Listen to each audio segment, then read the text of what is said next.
Okay, this is on the Keller job, number 53581, installed on 519. Okay, so what we're doing is we are replacing this furnace, 80% furnace with a 90% furnace, and replacing the AC with the heat pump. Okay, so our new furnace will sit, we have a 12-inch wide drop, and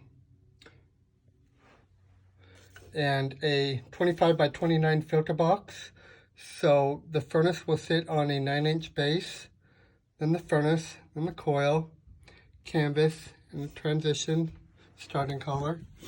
So if you cut line right here, and you know, you're going to cut it flat like that. On the return there, you have a cut line right here. I made the starting collar 12 to 15, so you're going to have to cut this 2x4 and whatever's in your way, 2x4 back there, to get your starting collar. Okay, so your furnace sits 40.5 inches away from the wall, which will be right here. So you're going to have to move your water heater over at least 5.5 inches, probably tight against this pipe here, and move it back a little bit so you don't block the drain. You won't have to redo any water because it's on flex and it's all slanted this way anyway. So yeah, just move that back and over a little bit.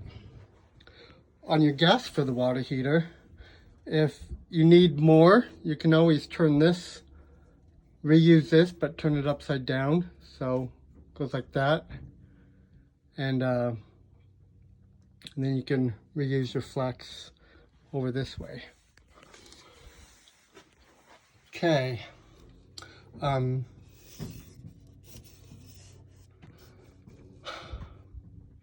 On your combustion air, it's okay right there. On your vent, so on the water heater vent, this is now in the way of our duct, so you're going to cut your water heater vent up there, put a 6x4 BVET reducer and a 6-inch 90 and a 6-inch piece and a draft hood, then reconnect your water heater in aluminum.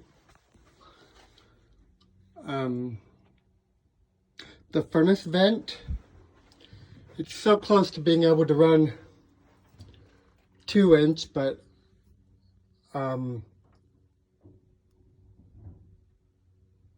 the past when I've cut it that close, it was, some of them we had to go back. So we'll run 3-inch PVC. You can see the flues here. So you have return air panning here, and then this bay here is open. There is a heat vent coming out this way. So keep that in mind. But this is where you need to run your flues. And then marked it on this side. We have a little unfinished area here. So I wrote flues right there. So you have this heat vent, but should be able to fit 2-3 inches down there. It'll be tight, but you know, for some reason I thought I looked up there and there might have been a header. Let me look.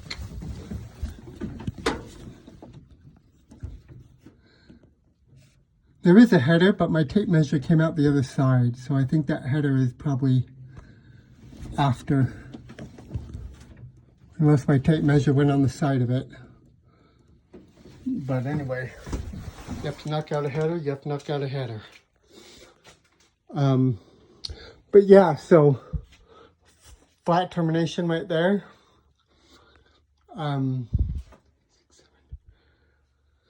So, okay.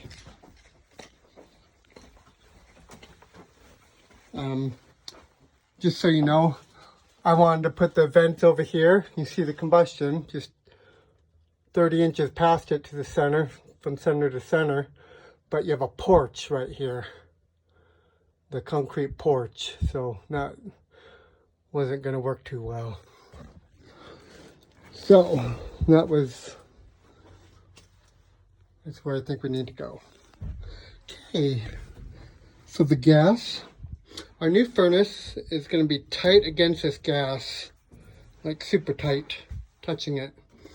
So anyway, from our caulk, you're going to add a 2-inch T drip leg, flex, and 12-inch into the furnace.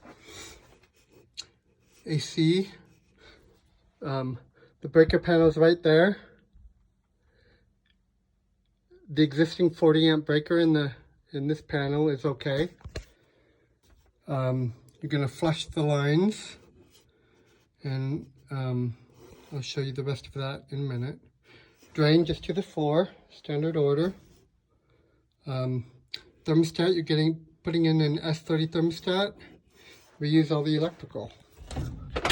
So let's go upstairs. I'll show you the AC. I'll cover this so you don't get seasick.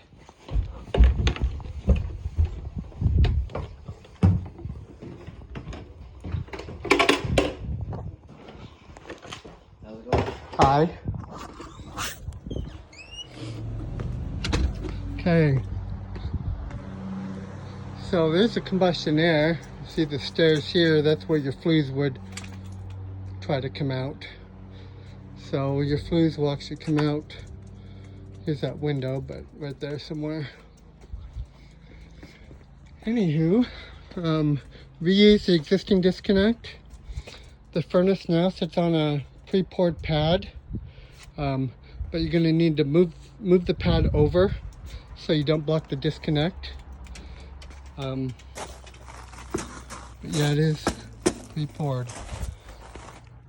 Okay, and let me look at the roof cap while I'm right here.